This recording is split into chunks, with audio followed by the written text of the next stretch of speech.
ソリジョンは撤収の準備を進めよ。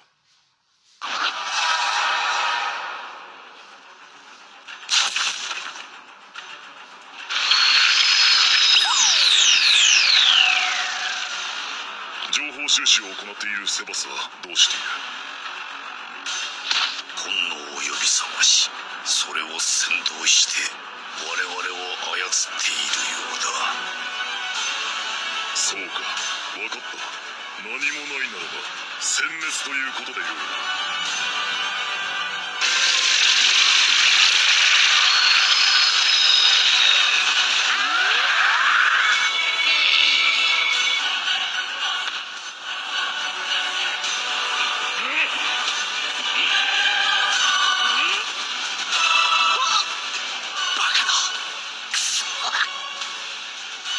それを守りで。まずいぞ、これは。超速再生か。俺の番だ。次はどこだ？私の狙いを聞いた以上、次は許さん。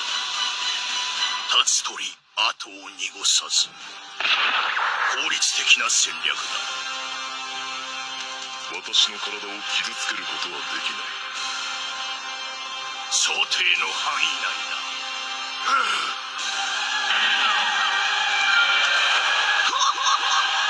カカロット。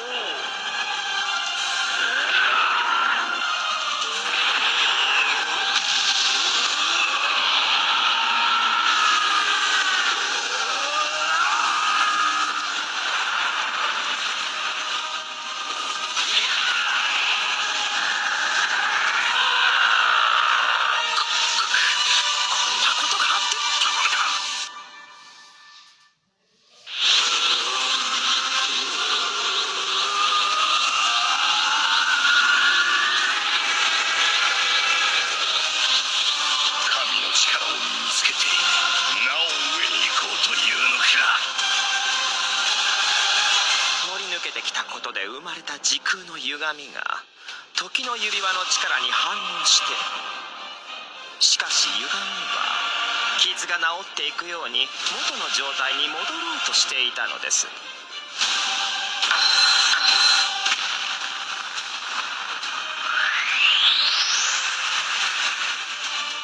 カカロッタ、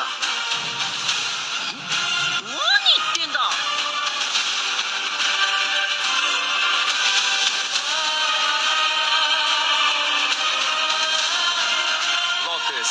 もう少しの辛抱ですよ。確かにおめえのレベルはさらに上がったかもしれねえけどな。でもオラだってもっと強くなったって思わねえ？そうはいくか。まさに烏合の衆。よーし、行くぞ。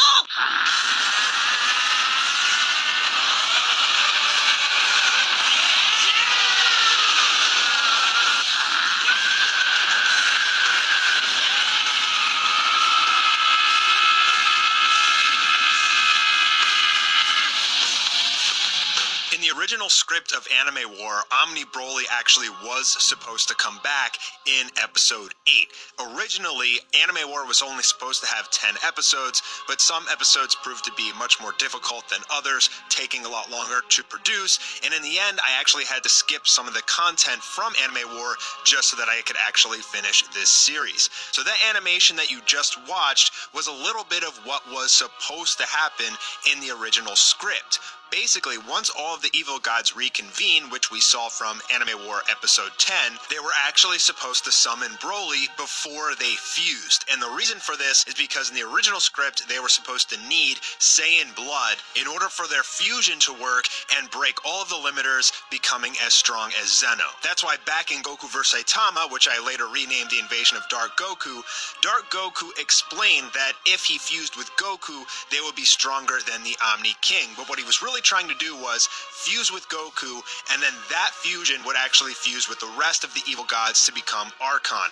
That should have gave them enough power to not even have to actually Dark Siphon. But the Dark Siphoning of all of the heroes was actually Plan B, since Dark Goku was destroyed. And now that he was destroyed, they were going to resurrect him in order to perform the fusion. But it turns out that since Broly is in that universe, he's a much more pure, much more powerful Saiyan, and resurrecting him was a way better option. Now, there was supposed to be a line where Sabas would say, I can resurrect him, but he won't have Dark Siphoning because we won't have time to teach him that, and Zerama was going to say, that's okay, bring him to life anyway. So the reason the evil gods are able to do this dark resurrection, which they basically sacrifice an evil god in order to resurrect another person, first being Dark Goku, now being Broly, it's very similar, if not identical, to the way that the Elder Kai gave his life to Goku in order to resurrect him. So the evil gods have figured out their own method of resurrection, and with this dark resurrection, they give Broly the Omni form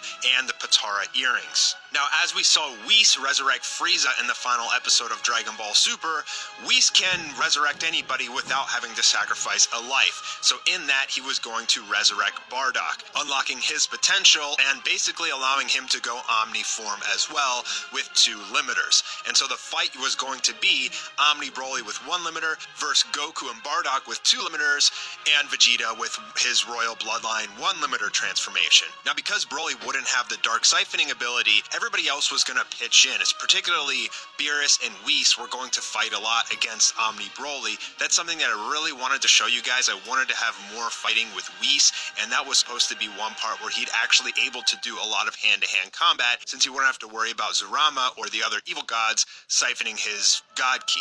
They were supposed to have an incredibly epic fight. At one point, Broly was going to turn into an Omni Ozaru form, and Broly's Omni Ozaru form was just supposed to be crazy destructive, like blowing up chunks of the planet, and all of the other fighters, the heroes in Anime War, were supposed to be pitching in, trying to do anything they could to basically prevent the Earth from exploding from all the destructive damage of Omni Ozaru Broly. And I was also thinking about potentially, since Bardock does have a tail, giving him an Omni Ozaru form too, so there'd be 2 Omni Great Apes fighting against each other. I debated that in my head, but I didn't come to a definitive decision over whether or not I actually wanted to do that, because it kind of makes sense if there's a fake moon in the sky or a full moon and Omni Broly transforms, then Bardock should as well. But I never got around to thinking about how exactly that would end, but that was a little piece of potential story that I could have included. And basically what was going to happen was Bardock, even though he was just resurrected, was actually going to sacrifice himself to save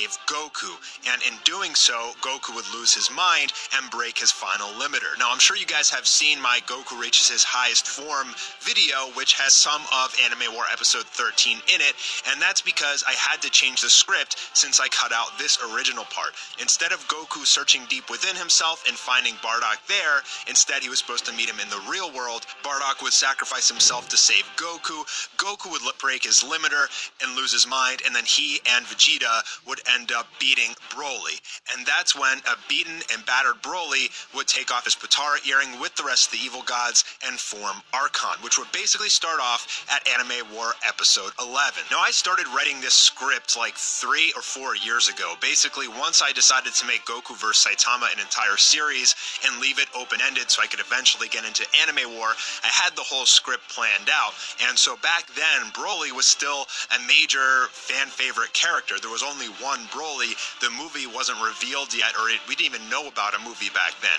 So with the release of the new Broly, I also kind of took that as a note that maybe I don't want to include Broly in Anime War. What if you include the new one and people say they want the old one? What if you do vice versa? It kind of lost a little bit of its value now that there's essentially 2 Brolys. So I just wanted to say thank you guys for 3 million subscribers. I actually had a different idea for what I was going to do for 3 million. I'll save that for 4. I'm really happy you guys have stuck around so long, that you guys love the series so much. You guys have supported me so much throughout the years, and just showing your love for the work that I'm pretty much just doing for fun means everything to me. But all good things must come to an end, and now I am working on the final episode of Anime War episode 13. I'm about halfway done, so March honestly does not look that likely, unfortunately, but I promise you that it will be the best episode ever. Thank you to all my fans and all my patrons. I hope you guys enjoyed this video, and I'll be seeing you guys soon.